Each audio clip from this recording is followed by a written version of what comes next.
Hiring a strong recruiter early on is important because it helps you build the DNA early. So I think it's everyone's responsibility to recruit, especially a CEO, but having one person that's dedicated to working on the story that people resonate with and running a process that's highly efficient and that moves really well and is not lumpy and that people understand where they are at all parts in the process, and really bringing that in internally and being able to do that exceptionally well and being something that is core to the business versus working with external firms that could be useful, but they just are never going to tell the story as well as you do.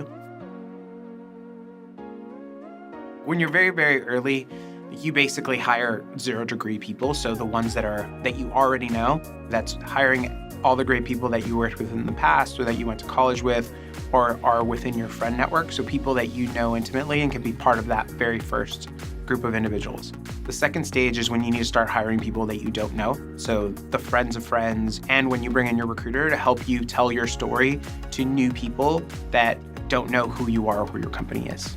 The third stage is when you have to operationalize everything, where no one individual can handle all of your recruiting. So at that point is when you start looking at what are the metrics that you need to hit, what are the number of people that you need to hire, and then what does the team look like that you need in order to get you there.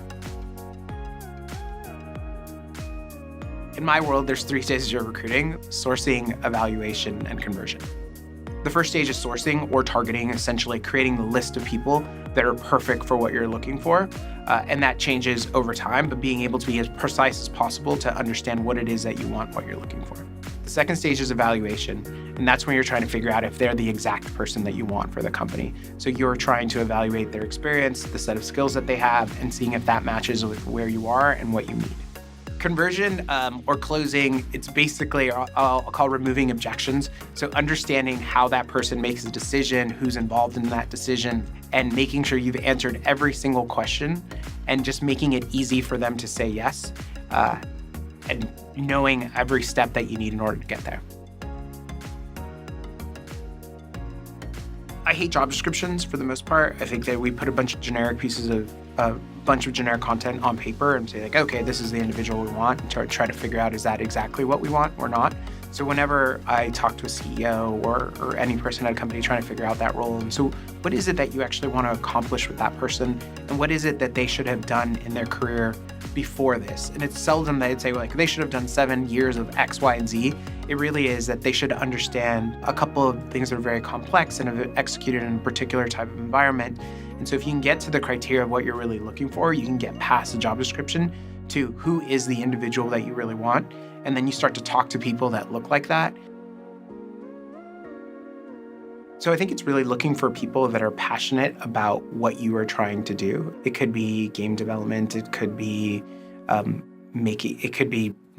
it could be anything. There's a person that I hired named Mark Finkel, and I found him based upon a blog post he did on writing Zool extensions. And so he's, to this day, I think he's a senior director at Mozilla, but I found him in North Carolina based upon a blog post that he had written randomly that maybe I was one of 10 people that read.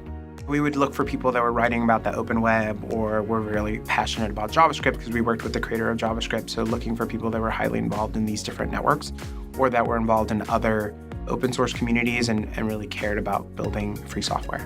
Finding that piece that people are passionate about that makes it more than just a job for them. And you can learn that by what they write about, by what they tweet, and trying to get a sense of who the individual really is and why what that person cares about is in line with what you care about as a company.